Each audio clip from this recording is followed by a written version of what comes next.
I wanted to know about the reunion that Kiss did in '96. So you did the Unplugged show, and Ace and Peter met with Gene and Paul, and they had a bit of a reunion there.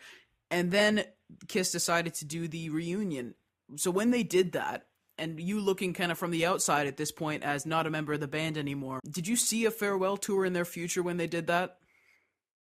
Well, no, at the time, no. I mean, the way it started, we obviously started doing, we were doing limited shows, and we started doing those KISS conventions.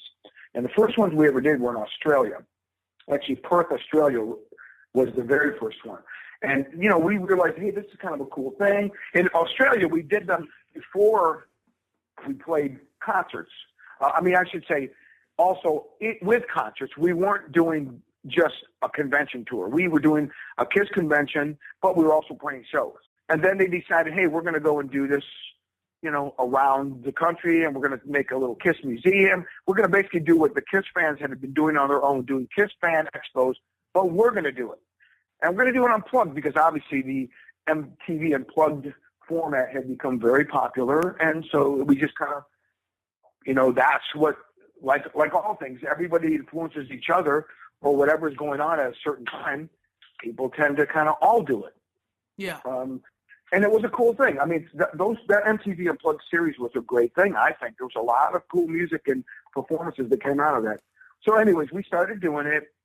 And I remember we did the one in Burbank, and I know that, you know, people want to tell different versions of this story, but the real story and the truth is, when we went to play Burbank or LA area, Gene called me up and said, hey, Eric, Peter Criss wants to come down to the expo, and, you know, he wants to bring his daughter because his daughter, you know, we never experienced anything to do of KISS, whatever, you know, Peter had done in his career. You know, she was, I guess, I don't even know what year his daughter was born, but she didn't experience any of the KISS stuff in makeup and all that. She was either a baby or not even born.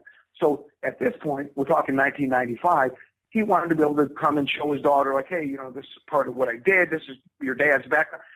And Gene's like, do you have a problem with that? He actually called me to ask me how I felt about him coming down.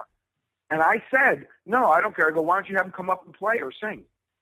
Okay. And now some people have disputed, and some people said, oh, that Gene just made that story up because it makes it sound like, you know, to make either KISS or Eric look like a nice guy. That's not true. The truth is exactly what I told you what happened.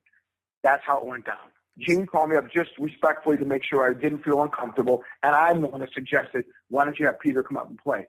And they did, and Peter came up and did Hard Luck Woman or Beth or whatever, and it was a cool thing. And I thought it was, you know, there's YouTube videos, and I thought it was cool because you got to remember, like I said, I was a KISS fan as well growing up of that original band and that original early era. So those are sometimes you can't forget to be a fan. You can't put your ego aside and enjoy it, and I did. And then, but some people tried to claim that I was being that's disingenuous and it's all fabricated. But no, that's exactly the way it happened. And he came down, and then Bruce Kulick always told me that he always knew and always felt that there would be some kind of reunion at some point. He always saw it in the cards. And then there started being talk about those guys. MTV took interest in the whole thing, the conventions, and asked us to do MTV Unplugged. And then they reached out to, I don't know how exactly how it happened, but they reached out to Ace and Peter. But MTV wanted those guys involved. They wanted Ace and Peter to play on it too, from what I remember correctly. So anyways, it worked. You know, there was a lot of haggling going on between people that represented Ace and Peter, even to the 11th hour, the day of the event. It was getting crazy. But we all went to New York. We rehearsed for about a week at SAR Studios.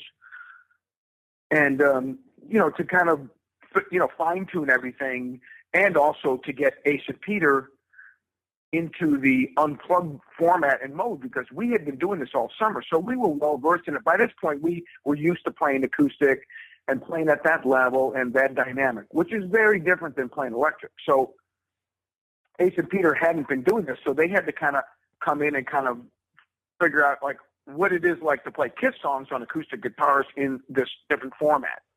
Get them in the swing of things. Yeah, just kind of, you know, in all fairness to everybody, we've been doing it all summer for 6 weeks at that point. They hadn't done it at all. So the whole idea was to, hey, this is what we're doing and this is how we've been doing it. And, you know, kind of fit them in, if you will. Mm-hmm. So my perspective when we were doing rehearsals,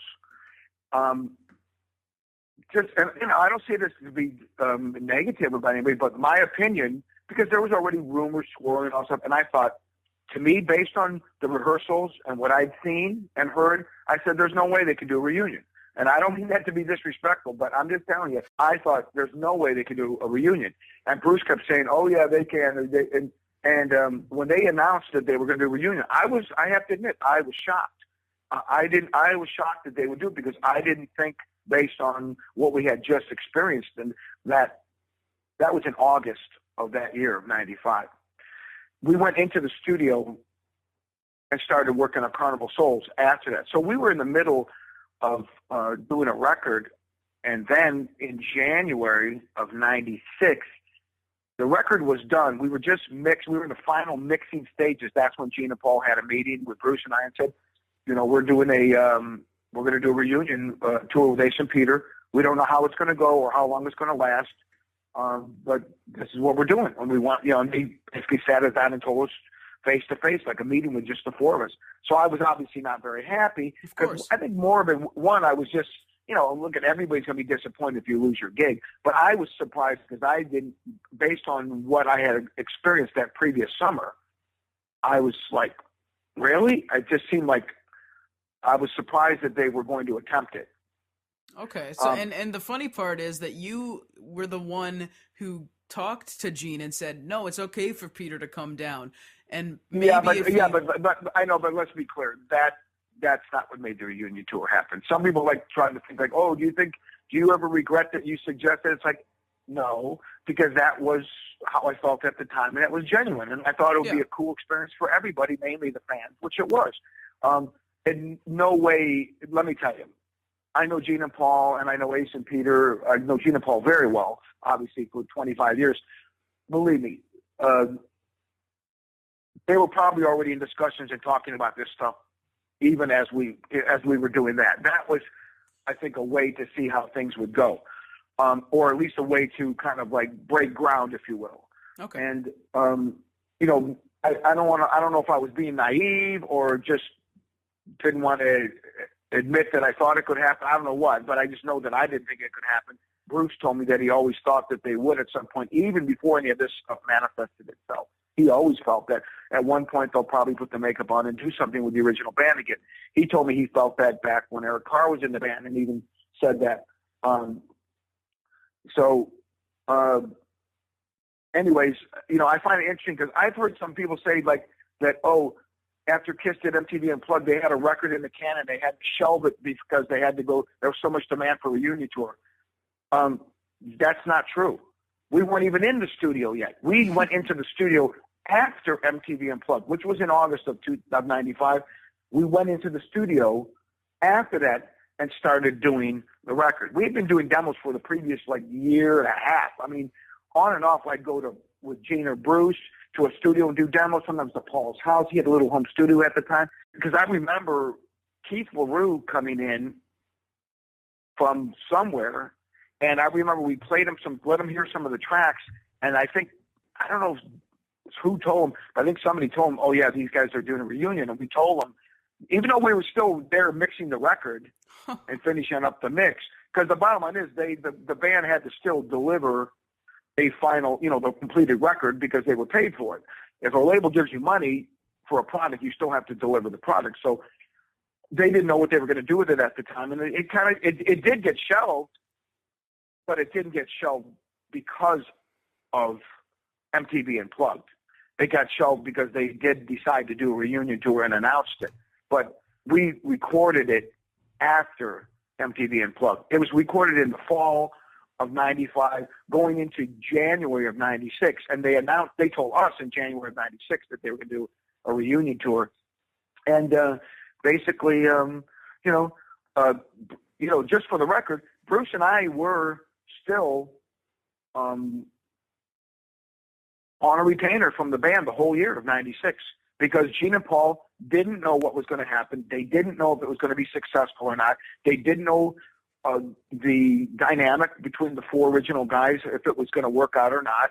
And because the fear, and I wouldn't say the fear of unknown, but because of uncharted, unknown territory going forward, they thought, hey, we might all decide to just do one small tour or one go around and everybody decides that's it, or it doesn't work out, or whatever the reasons are, and we'll just go. We have a record in the can. We have Eric and Bruce here ready to go. We'll just go back and continue on what we're doing.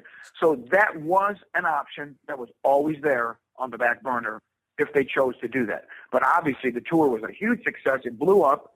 And by that summer, I remember Gene had another meeting with us and said, hey, guys, and they basically said, hey, you know, and at this point, now we're talking August of 96. The tour had been a huge success. It was, 96, 97, that was the biggest, or 96, it was definitely the biggest tour in America. Oh, yeah. And it was a huge success. And they just said, we're staying in makeup with the original band, and that's it. So you guys are, basically they were letting us know you guys are free to go do whatever you want. And that was it. But I have to say, respectfully, both times, they said it to our face. They didn't have some lawyer send me a letter or some manager call you up. No, Gene called me up and Paul, and they said, let's get together. And we sat down face to face, four guys, and they did it the right way. So I always respect them for that.